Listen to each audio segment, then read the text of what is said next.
Estamos começando o De Perto Ninguém é Normal. Eu estou com uma amiga aqui, ela falou assim, acabou de falar assim, eu falei para ela, eu posso perguntar qualquer coisa? Ela falou, toca a ficha. Corajosa, hein? Essa é uma grande artista diferenciada de Santa Catarina. Apresento para vocês, mas todo mundo já conhece. Jean Rose. Ah, meu Deus do céu, olha só. Uia, mas você tá corajosa, hein? Eu bastante. Primeiro que estamos num cenário maravilhoso, que é um lugar que a artista Jean Rose faz acontecer coisas. A gente vai contar para vocês o que você faz acontecer nesse espaço, que tem até um nome, né, bem criativo também. Jean, como é que eu posso apresentar você? Seria quem? A xamã Jean? Seria a cantora Jean? Como é que se apresenta uma artista multi? Eu sou uma tecelã, na verdade. E isso foi algo que eu recebi de uma mestra, que é a Dulce Magalhães, né? Que ela me... Dulce Magalhães. Isso, ela, né, eu fiz formação em mestre com ela, do Selex Cátedra, mestre em transformação, e ela me abriu esse entendimento, né? Do que realmente eu vim fazer, né? E a arte está envolvida nisso. Mas, na verdade, eu sou uma grande tecelã, eu estou aqui tecendo uma teia. Então, eu fui entendendo esse papel, que eu conecto pessoas. Então, eu observo algo aqui, vejo a potencialidade daquela pessoa, o brilho dela, e aí eu percebo que aquilo que ela brilha muito, vai brilhar muito mais intensamente se ela conhecer uma determinada pessoa, se ela se envolver num determinado projeto.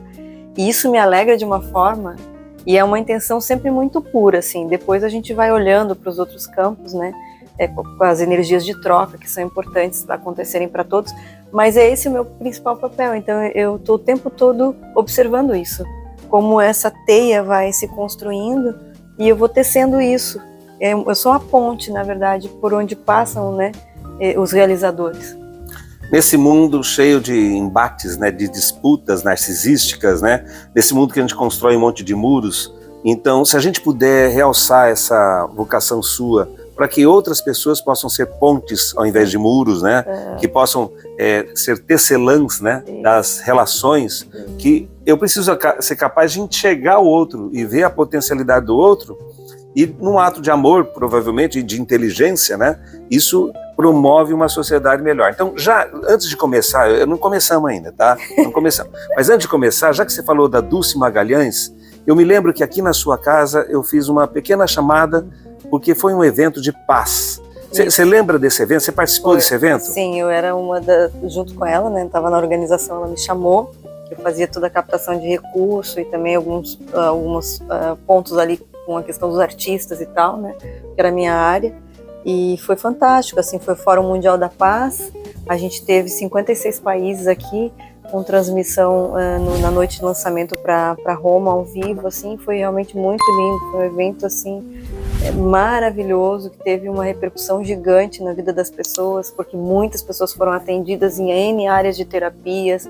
A gente teve rodada de debate com os indígenas, enfim, com pessoas de várias religiões, várias culturas, e isso enriquece muito a gente, né? E ter todas as religiões lá dentro trabalhando no sentido de, tinham salas de reiki, tinham salas de oração, tinham salas disso, salas daquilo, e as pessoas puderam ter acesso a isso tudo de uma forma que, justamente no entendimento, que uma coisa que o Roberto Crema sempre fala, que também é muito envolvido no processo da cultura de paz, é o seguinte, é que a paz não é uma estagnação, né? A paz é o bom combate. Então você tem que se visitar e se perguntar se você está fazendo bom combate, porque a paz é extrema atividade, é extremo movimento, é as coisas acontecendo, mas é essa intenção que está por trás, né? Teve um mestre meu, que é o Zonza Chense Rinpoche, que é o mestre Tuko, né? Ele é um lama, e ele me disse também, olha, a energia do amor e da raiva, o amor e a raiva é a mesma energia. O que define o teor dessa energia é a intenção que está sendo colocada nela, mas essa frequência está aqui, e você ativa essa frequência, e o que vai determinar a consequência dessa frequência, o que ela vai criar, é a intenção que você coloca. Então, se eu estou, né, com a raiva, a intenção de destruição, ela vai criar uma camada criadora de um campo mórfico de destruição, né? E se eu tenho uma amorosidade pelas pessoas, uma compaixão pelos seres sencientes, pelos animais, eu vou criar um campo. Esse vai ser o campo que eu vou criar, né? Porque eu estou criando realidade o tempo todo. Eu, diante de uma pessoa carregada com um aspecto agressivo, violento, destruidor, é muito mais repugnante. Eu, diante de uma pessoa no oposto disso, né, acolhedora, né, cheia de luz, nesse sentido, é muito mais agradável. Sim. E para a sociedade, a melhor sociedade é aquela que tem essa possibilidade de se harmonizar com esse aspecto, né, positivo. Né? Uma antropóloga chamada Margaret Mead, na Oceania, há muito tempo, ela escreveu Sexo e Temperamento, nesse livro está esses povos. Né? Sim. 2 desses povos que ela estudou, um era os Mundugumor. Os Mundugumor eram povos muito violentos, agressivos. A violência do homem sobre a mulher, sobre a criança, era uma dinâmica dos Mundugumor. Mas na mesma Oceania, na mesma ilha lá, né, existia nas montanhas os Arapestes. Os Arapestes eram assim, eles queriam conhecer. Você é de outro lugar? Eles queriam conhecer a diversidade. Cultura, né? Então, ela via a diferença, a qualidade desses 2 povos. Isso pode acontecer na nossa vida, na nossa comunidade, né, na nossa vida. Que legal que você tem esse tipo de sensibilidade e você promover esse tipo. A gente devia fazer um festival de arte, cura, em Santa Catarina, quem sabe trazer e a gente se juntar com um monte de... Você conhece pessoas que estão tramitando nessa área de cura e arte? Nossa, bastante, assim, por exemplo, na verdade, né, hoje eu tenho um circuito, assim, de coisas que eu estou fazendo com essas pessoas, né, desde o povo xamânico, né, enfim, então a gente está procurando trazer, né, essa diversidade cultural. Eu fiquei muito tempo no templo de budismo tibetano, então eu tenho essa influência também do budismo. Eu não sou budista, né? É aquela ideia que às vezes a gente diz, eu sou isso, eu sou aquilo. Foi outra coisa que eu aprendi, né? Quando você fica numa caixa é complicado, né? Nem Buda era budista, né?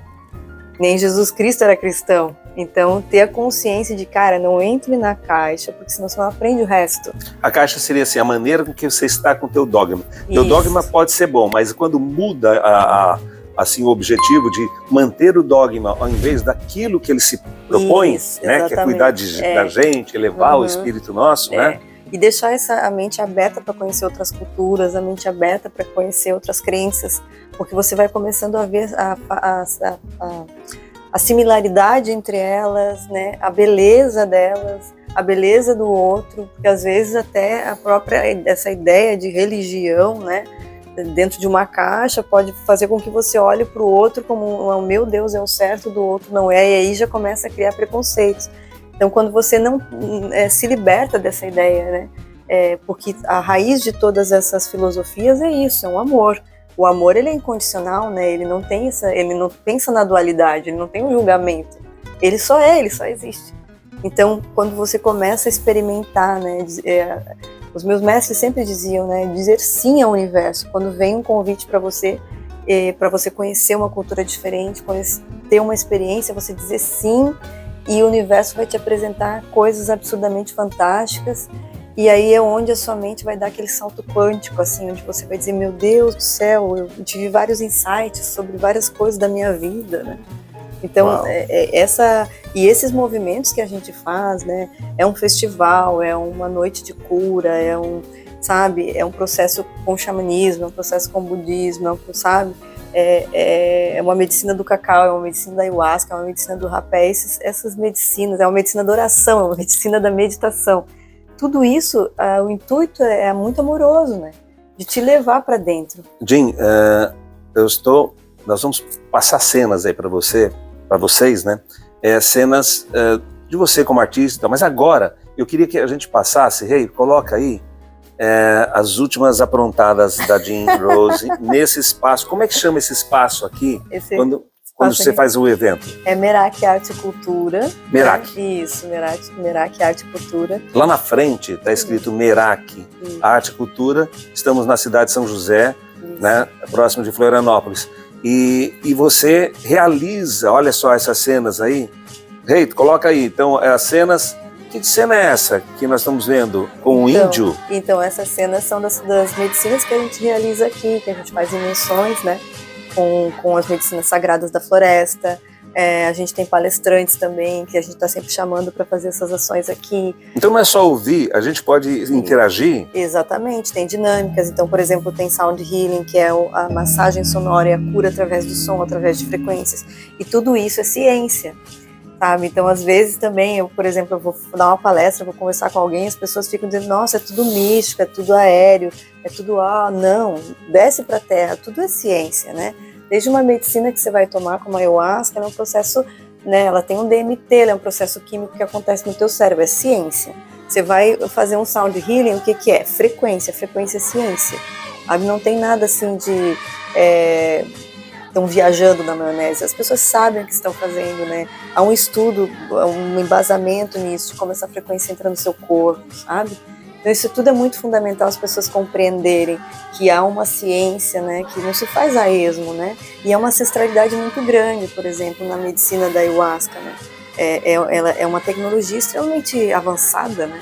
Então ela entra, ela faz toda uma varredura no teu corpo e ela encontra os processos que precisam ser transformados e transmutados, sabe? Então tudo isso é muito bonito, mas é muito científico. Então, mas aqui pode ficar à vontade, porque no De Perto Ninguém é Normal, né? E eu particularmente, eu não sou preconceituoso. Sim. A não ser que a pessoa tenha, bom, eu não vou falar de política, ou torça pro, não vou falar também de time de futebol, mas tirando essa parte aí, eu não sou preconceituoso, porque o preconceito nos afasta. Veja, sim, claro que faz parte da ciência, a antropologia estuda, sim, que a fé cura, que a fé tem uma influência sobre nós. Quantas e quantas vezes nós já mostramos aqui no programa, inclusive o Psiquiatria Sem Fronteiras está mostrando o que aconteceu numa prisão lá em Rondônia, graças à consagração da ayahuasca e com pessoas que eram que não superavam a criminalidade que tinha, não havia tratamento nenhum. E olha, sim, só, então não tem preconceito. Mas também a gente vai mostrar ainda de Rondônia a Umbandaime, mostrando, sim, coisas assim que realmente me chamaram a atenção, de povão, de pessoas simples, sim, mas com uma dimensão afetiva muito grande e sensibilizados por uma substância. Sim. Não é uma novidade, né? Dentro da Igreja Católica, eu tenho essa formação inicial, né? Se toma uma droga também, se toma o vinho, que é o que representa né, o sangue de Cristo. Sim. E em alguns lugares se usa, muitos xamãs usam algo para iniciar, para sensibilizar. Sim. E pena lá no norte do Brasil, que se cheira. Aliás, você conhece também, e foi lá em Rondônia que eu experimentei, faço um depoimento, depois o Psiquiatria vai mostrar. Eu usei um rapé dos Kaxinawás. Ai, que demais. Gente do céu, deixa para o Psiquiatria Sem Fronteiras. Eu quero explorar mais, a Jean, que você, não é porque é minha amiga, mas assim, ó, mostra aí, mostra aí. A Jean foi a start do Psiquiatria Sem Fronteiras com a sua criatividade em mexer com vídeo. Olha só, você está me colocando aí cheio de chapéu, de cocar e tudo mais. Foi o primeiro programa Psiquiatria Sem Fronteira nas televisões aqui do Sul. Né? Era muito rico, nossa. Você começou com o quê? Com vídeo? Como é que começou? Você já cantava naquela época? Eu já cantava, só que eu tenho essa coisa pela sétima arte, assim, muito forte, assim, pelas artes, enfim, né? E aí eu comecei a fazer esse processo de edição, sou meio autodidata, assim, e fluiu, sabe? E uma das coisas que eu também aprendi sobre essa questão de profissão, né? A gente está alguma coisa, a gente nunca é só uma coisa. Então, que a gente possa se permitir experimentar todas as profissões. Hoje eu quero dançar, hoje eu quero, sabe, é só hobby. Não, vai, se joga, experimenta essas coisas novas. Que sorte minha, eu peguei ela estando videomaker, né? Pela Apple, era alguma coisa da Apple que você editava e tal. Então eu te conheci aí. E você começou com música gospel? Sim, quando era pequenininha também. Ah, conta isso. Isso. E aí foi onde eu entendi uma coisa muito importante, que assim, ó, a gente já tem todas essas genialidades, a gente só tá fazendo download do que a gente é. Então, às vezes, pinta uma coisa pra você, o universo te traz, agora você vai editar vídeo, agora você vai cantar, e de repente aquilo é tão fácil de fazer. Flui assim, tu vai sozinho, parece que você já sabia surfar. Então esse é um grande insight assim, do mérito que a gente tem da nossa vida, a gente já é genial, né? A gente esquece que é, né? E a gente está fazendo download do que a gente já é. Então essa oportunidade de se olhar, né? Eu comecei na igreja evangélica cantando, né? Música gospel e tal, aprendendo muita coisa sobre essa conexão com Deus e tal. Mas tudo isso foi muito reformulado depois, né? Muitas quebras de paradigma, eu fui entendendo outras coisas, outros mundos, a questão da sexualidade, né? Por exemplo, a minha opção sexual hoje ser livre, né? E como eu vejo relacionamentos hoje é completamente diferente do que eu via lá. sabe? Então, por exemplo, hoje para mim, também depois de ter posto um pouco o pezinho dentro do estudo da sexualidade humana, teve muitas coisas que eu ressignifiquei vendo outras culturas, como elas se comportam, como elas agem. Então, até a minha maneira de olhar, assim, a minha relação e o que eu quero como vida sexual mudou completamente, sabe? Nossa, esse nível, gente, revelações aqui, ó. Até tô ficando aqui bem entusiasmado. Olha só, antes de vir aqui hoje, não ontem falei que eu vim aqui hoje, né? Então eu falei com uma pessoa que colabora com a gente, está sempre vendo o nosso programa, mas aquela menina é linda. Ela não conhece você pessoalmente. Ela queria estar aqui na entrevista, não deu. Mas que menina linda. Eu fui num show dela, eu não acreditei, é da nossa terra, é de Santa Catarina. Então, assim, tem duas coisas aqui que eu queria caminhar. Primeiro, antes que eu me esqueça, você pinta. Você mostrou alguns quadros teus, né? Você colaborou com o Loucos por Arte, lá né? E nós não tem novidade do Loucos por Arte. Cantou lá e tal. E as suas artes, a sua obra que você projetou lá? Então, eu fiz uma exposição depois do Loucos por Arte, ali na Beira-Mar, foi muito legal, foi super bem aceita, assim, bem bonito, assim. Vendi alguns quadros também, mas ela é mais sutil, assim, ela vem de tempos em tempos, assim, sabe? De tempos em tempos aparece essa necessidade de... Aí você está pintora. Isso, aí eu estou pintora, daí eu entro no módulo pintora, mergulho ali, aí sai, sei lá, uma série de quadros. Você fez também uma exposição diferenciada, porque era um lugar cheio de arte, de móveis. Putz, que legal, eu lembro disso. Tá, e o palco? Agora vamos ver cenas da Jean? Você está subindo no palco e vamos ver cenas. As cenas já explicam por si, porque tem uma plasticidade aqui. Parte dessas músicas são suas. Vamos ver, vamos dar uma olhada. O que nós estamos vendo aí? A gente está vendo justamente esse processo meu, né, essa parte de minha artista que nasceu pro palco, né? Que tem essa necessidade assim, de se conectar com as pessoas. Então eu acho que nesse sentido, e também de entender que um show é um ritual. É um ritual que evoca alguma coisa. Né? O que a gente vai evocar nesse show? O que vai ser, né? Então eu cada vez entendo mais, né, que esse encontro, todos os encontros são um rito, né? Quando a gente vai para um show, a gente faz um ritual e existe uma intenção ali. E a intenção, na maioria das vezes, é se libertar de alguma coisa, é se conectar com algo maior, né? Então, para mim, quando eu vou pro palco, assim, hoje eu posso te dizer que eu canto para mim. E quando eu tô lá cantando e tá tudo acontecendo, eu tô num transe, assim, eu tô me sentindo tão presente. Eu não tô preocupada se as pessoas gostam, o que tem que ser feito, não. E foi isso que eu entendi, que quando eu chego nesse estado, eu consigo reverberar esse estado para outras pessoas. Então é assim que funciona se conectar com os outros. Então quando tu chega nesse estado, que é onde eu consegui chegar agora, e eu não sei para onde é que eu vou, porque está sendo maravilhoso, quando eu sento para compor, eu componho para mim. Eu não componho pensando para um mercado específico, se alguém vai gostar, não. Eu componho para mim. E aí quando eu sento e escuto e aquilo me leva, me dá um prazer absurdo, me deixa feliz, aí eu sei que eu fiz o que eu tinha que fazer. Sem pensar no mercado, quem que vai atingir. Porque eu entendi que o campo mórfico, a arte, ela tem essa sutileza. E tem fluído demais para mim, né? Em todos os aspectos da minha vida, viver dessa forma. Entendendo que a minha principal função aqui é me curar. Não é mais nada, é ser melhor.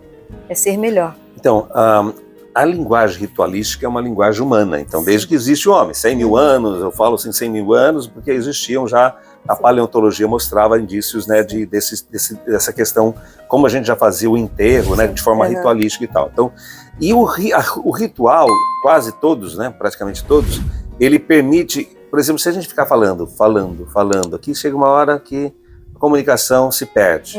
Então tem estratégias de comunicação que você faz uma interação. Então o que acontece nesse espaço aqui, nessas vivências que você está proporcionando, provavelmente você vai fazer um festival cheio de vivências. Sim, porque é justamente assim, uma das coisas que a gente tem que entender que a gente é seres físico-químicos, né? E tu sabe muito bem disso. Então, por exemplo, de acordo com os movimentos que eu faço com o corpo, se eu canto, eu estou liberando química no meu cérebro, né? Por exemplo, já tem estudos que apresentam que quando a gente se ajoelha ou a gente olha para cima, ou a gente se junta as mãos, a gente estimula a liberação de ocitocina, que esotericamente a gente fala que é hormônio de Deus. que é aquela sensação de preenchimento, que é aquela sensação de inteireza, que é aquela sensação de presença, que é, né, uma coisa fabulosa. Então, isso é preciso que a gente entenda, né? Por exemplo, você falou, quando você fica numa palestra falando mais de 40 minutos, dependendo de como é a palestra, as pessoas perdem totalmente, o cérebro perde interesse, né? Então, é esse entendimento de que a gente é físico-químico. Então, por que a gente traz nesses eventos bastante dinâmica? As pessoas têm que viver as coisas. A vida está aqui para ser vivida. Então, e eu só posso compartilhar aquilo que eu tenho em realização, né? E a gente tem essa plenitude, que não é só cérebro, não é só escuta, certo? Exatamente. Então, quando a gente está fazendo um psicodrama, ou fazendo um professor que já tem uma habilidade psicodramática até, sim, de fazer uma coisa vivenciada, né, fazer uma dinâmica, ele vai atingir melhor essa comunicação. E a ocitocina, né, o hormônio do amor, escrito lá pelo Michel Odin, o homem que trabalhava com partes, escreveu um livro Cientificação do Amor, e ele fala da ocitocina. Então é realmente como você está falando, né?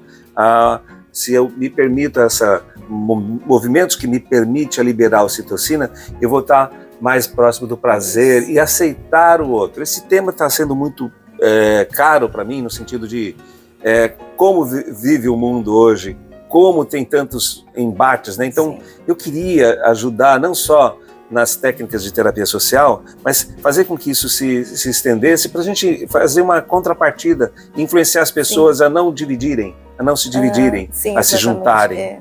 Né? E falando sobre essa questão de hormônios, sabe, né? Eu tive depressão profunda, até me tratei contigo também. E depois eu fui visitar as medicinas da floresta, né? E eu acabei descobrindo o rapé, que é uma coisa que eu pratico, que é maravilhoso, né?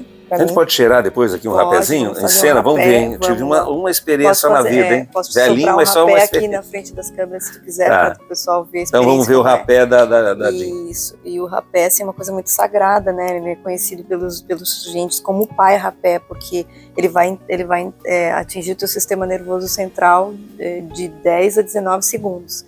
E ele vai estimular a dopamina, né?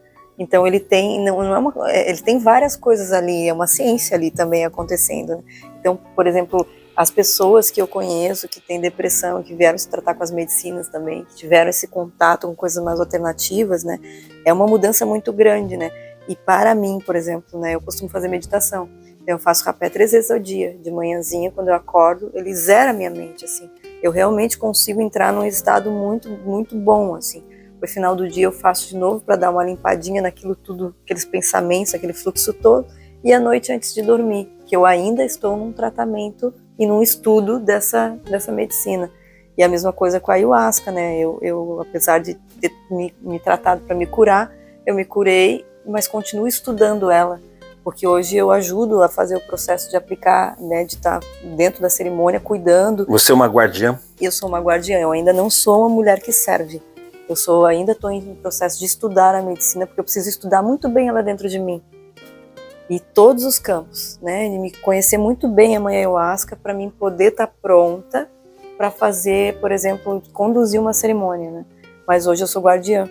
Então, eu consigo ver tudo que está se passando com as outras pessoas enquanto estou na força, enquanto estou trabalhando e consigo aí acessar esses campos, ajudar alguém que está passando por um processo meio intenso, porque ela abre, né, todos os sensores. Então é fascinante, assim, é uma tecnologia absurdamente avançada e eu respeito demais, assim, toda essa cultura e nem sei porque agora, eu trouxe isso para cá. Agora, já que você está tocando nesse tema,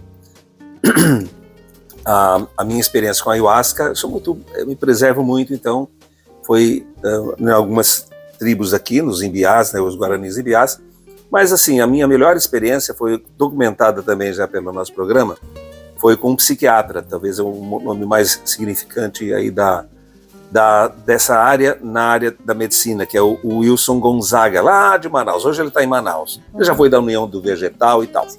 E sobre a confiança, dentro da confiança que eu tenho por ele e a maneira com que ele aplicou, mostrou com os pacientes, é uma experiência que os peruanos também, psiquiatras, também fazem e tal. E foi realmente muito interessante para mim. Mas eu não tenho muita experiência, praticamente foi a única experiência. Então, essa condução, ela acho que é fundamental. O sacerdote ou a pessoa, qual é o nome que se dá para esse condutor que oferece o chá? É quem está mestrando, né? Toda a É o mestre. É o mestre, é quem está mestrando, está conduzindo. Então, por exemplo, uma das coisas muito importantes com esses psicoativos, digamos assim, é você entender que é muito fundamental esse campo ser muito seguro quando você vai viver uma experiência como essa, né? As pessoas terem bastante experiência quando vão conduzir isso, né? Você está se sentindo seguro, porque medo a gente sempre vai sentir, porque tem que ter muita coragem mesmo para fazer esses saltos quânticos na consciência. Mas estar num ritual é muito fundamental. A gente não tem dependente químico de ayahuasca, a gente tem algo que sensibiliza bastante, não é para todo mundo, fica aqui esse cuidado, né? A gente, por exemplo, pessoas mais experientes, eu vejo até na Umbanda Daime, eles veem pessoas com determinado perfil, eles diluem, mostraram para mim aqui nas cenas, a gente mostrou também, né? Exatamente. Eles diluem bastante e tal, porque ele tem um componente psicoativo e pode desagregar, não é legal, mas ninguém fica dependente, porque muitas pessoas têm até náusea, é uma coisa que é de expurgar, né, de tirar o mal, e isso é uma coisa realmente interessante. Jim, sobre ainda esse campo, esse universo que você frequenta, hoje você está assim, com seus projetos voltados para quê? Voltados para cura. Cura. Literalmente cura, assim. Apesar da minha música não ser especificamente uma música de rezo, mas todos os projetos que eu estou envolvida, esta casa sagrada, né, que é linda, que recebe e acolhe as pessoas, a minha parceria com os índios Guarani, que é muito forte, agora acabei de ser batizada pelos Runi Queen também, então todo esse movimento de cura. Por quê? Porque é o que eu estou vivendo. Eu me curei e aí aquela coisa, né, só pode transferir aquilo que você tem em realização. Que lindo. Então eu entendi que, isso eu consigo transferir.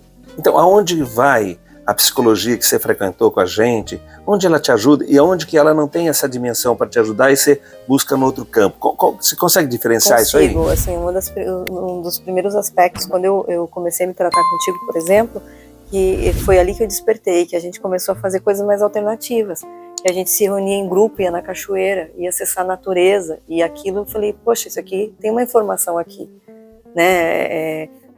Tem o processo de estar tomando uma medicação e conciliando ela com outras coisas alternativas, e aí você vai se desligando da medicação, vai começando a olhar processos naturais da sua mente. Então tudo aquilo que a gente foi vivendo alternativamente, eu lembro que uma das coisas que foi muito determinante para mim foi um dia que a gente foi num lugar que tinha uma cachoeira, e eu botei o pé na terra e eu senti que eu precisava dessa conexão de uma forma mais profunda, e eu senti uma espécie de cura, uma espécie de sensação diferente. E todo mundo, eu lembro que estava em roda de mãos dadas, a gente fez algumas dinâmicas, foi outra coisa que me marcou bastante, porque ali... eu estava presente. Tava. Meu Deus, é uma cachoeira encantada. Isso, e ali eu comecei a sentir as outras pessoas e eu comecei a perceber que naquele caminho alternativo ali tinha algo muito mais profundo e que aquela era uma grande porta para mim, sabe? Então, para mim foi... Isso é um testemunho.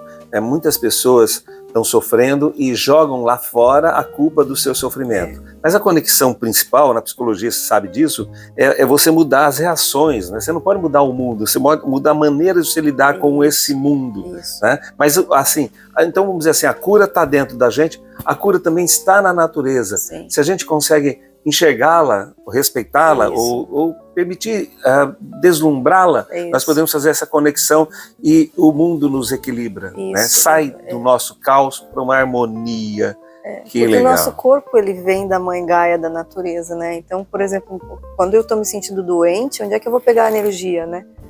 Eu vou pegar a energia de lá, vou pegar a energia da terra. E a ocitocina também é liberada quando eu coloco o pé na terra, quando eu pego o sol, né? Quando eu olho para cima e eu pego o sol, o que está acontecendo comigo?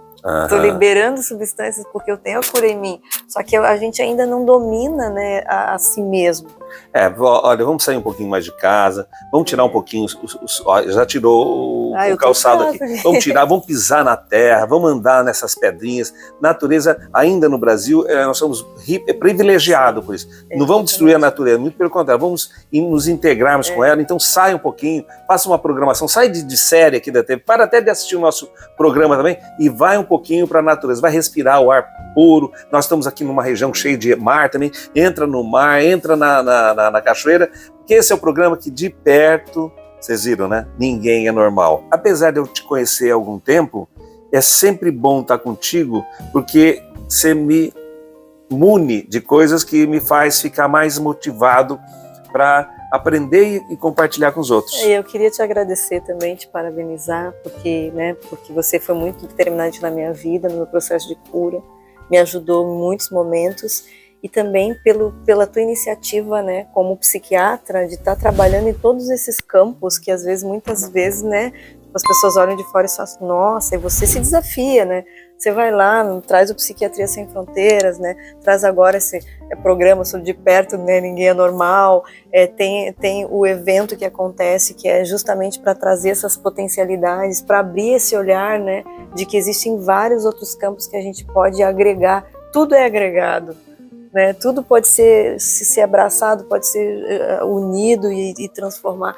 Então esse teu olhar é muito lindo, e tu é um cientista, é um pesquisador, tu é uma pessoa incrível, assim, e que tem essa iniciativa, né? Então isso é realmente muito bonito, assim, é admirador.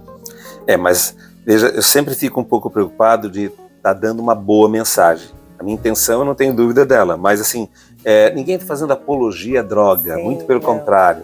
Apologia à união, sim, a construir pontes, sim, a conseguir enxergar o outro e diminuir o preconceito. A única pessoa que poderia mal interpretar a gente aqui provavelmente precisa de muita ajuda, sim, e ela não vai ser discriminada também pela gente, sim, por estar nos discriminando. Tomara que essas pessoas cada vez mais consigam se estabilizar e aceitar o diferente, porque pode ter no outro, esse outro que a gente tem preconceito, porque é de outro time e tal e tudo mais, ele pode ter alguma coisa para nos oferecer. Basta a maneira da gente estar com esse outro, né? Exatamente. Então, que legal. Até a próxima semana. Terapia Social. Obrigado, Rei. Que legal. E até a próxima, hein?